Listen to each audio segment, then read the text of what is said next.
Now to continue on with this, because the second part of the question was stair landings, to account for slabs at atypical locations in the case of stair landings that really don't need to be displayed, you can simply use the shaft room command to identify the area and the number of intersections by lofting the shaft room through all the relevant slabs. And then in the takeoff of the line item or line items, you can utilize a formula such as the number of floors times 2 to get all of the mid-spans between floors, and that would account for your landings. Now, a couple of special notes here, that the number of floors counts every slab that the shaft room touches, including the slab that it is drawn on, the first slab, and then any slab that it actually intersects, it will also count as well. So I'm going to do a demonstration on this for you, just so you can see how this works. But I do want to point out that if the stair and the landings do not ascend all the way to the roof for roof access or evacuation, you will probably want to remove 2 flights of stairs from the formula. For example, number of floors minus 2, and then of course you can multiply by 2 to get your half landings in between. Otherwise, if your flights go all the way to the roof, you would actually want to take the number of floors minus 1 and multiply that times 2 to get your mid-flights or your landings as well. The number of floors minus 1 then removes that bottom floor slab that the shaft room was drawn on. I'll go ahead and demonstrate both of these.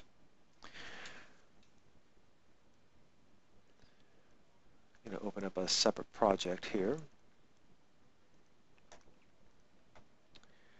And I'm going to go ahead and turn on my interior system so you can see that we actually have a couple of different shaft rooms in here. Now the first shaft room is actually drawn on the ground floor, and then it intersects slabs 2, 3, and including the roof slab, so slab 4. There's a second shaft room that is actually drawn on the second floor slab, intersecting the third, and also touches the fourth floor slab. So I'm going to go ahead and split the screen, and then we'll take a look at what is happening as far as formulas are concerned with our shaft rooms. Here we look at the first shaft room. I'll go ahead and expand my items, and you'll see that the stairs that we are applying a cost to are going to count, and the formula is the number of floors minus 2. So what we're trying to do is state here in the graphic that we're going to count floor 1 to 2 and then floor 2 to 3, and that's where our stairs will terminate. Now, I'm using an RS means cost database, so our unit of measure is flight. So we're going to go ahead and assume that a flight is a full run from floor to floor. But if that is not the case, you can certainly always go ahead and say, well, we want to take the number of floors minus 2, and then if we're trying to account for our landings, if a flight is actually just a halfway up to a landing and then another halfway up to the next full floor, you can then say times 2, select OK, and now you'll see that we actually have a quantity takeoff of 4. So it could be a flight to a landing, and then a flight up, and then a flight up to a landing, and then a flight up. Now, in this case, you'll also probably want to count those landings separately as a line item, and that would have a formula which would actually be the number of floors minus 2. So you're only going to be counting every other floor, or at just the particular landings. I do also want to point out to you that number of floors I mentioned before is the total count of floor slabs that the room actually is drawn on and also intersects. So for example, here on our second shaft room, this is the one that is drawn on the second floor, you'll see that the total number of floors that is intersecting the shaft room, if I go to my contributing variables, is 3, which would be the second floor, the third floor, and then of course the roof. And that way, when the formula number of floors minus 2 is calculated, you only have 1 flight of stairs, which is between the second and the third floor. Of course, you could always change this, and this could be number of floors -1. This would then account for a flight all the way up to the roof deck if that was required as well.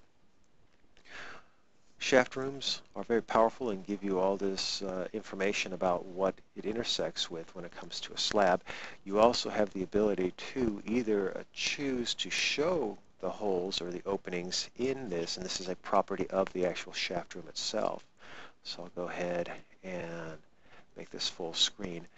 For the time being, if I were to turn off my rooms, you will see that currently it just does not appear that I have any holes in my slabs, but they are being accounted for as removed from the actual slab as far as a quantity takeoff.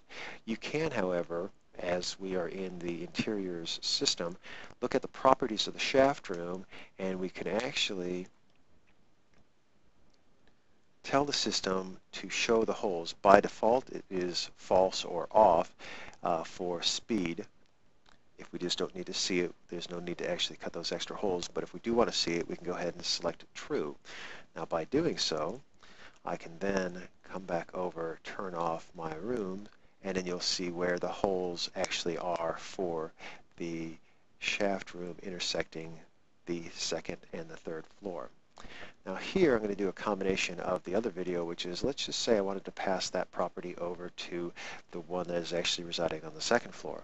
I can use my match properties, pick the shaft room, and then pick the other shaft room and say that I want to show holes.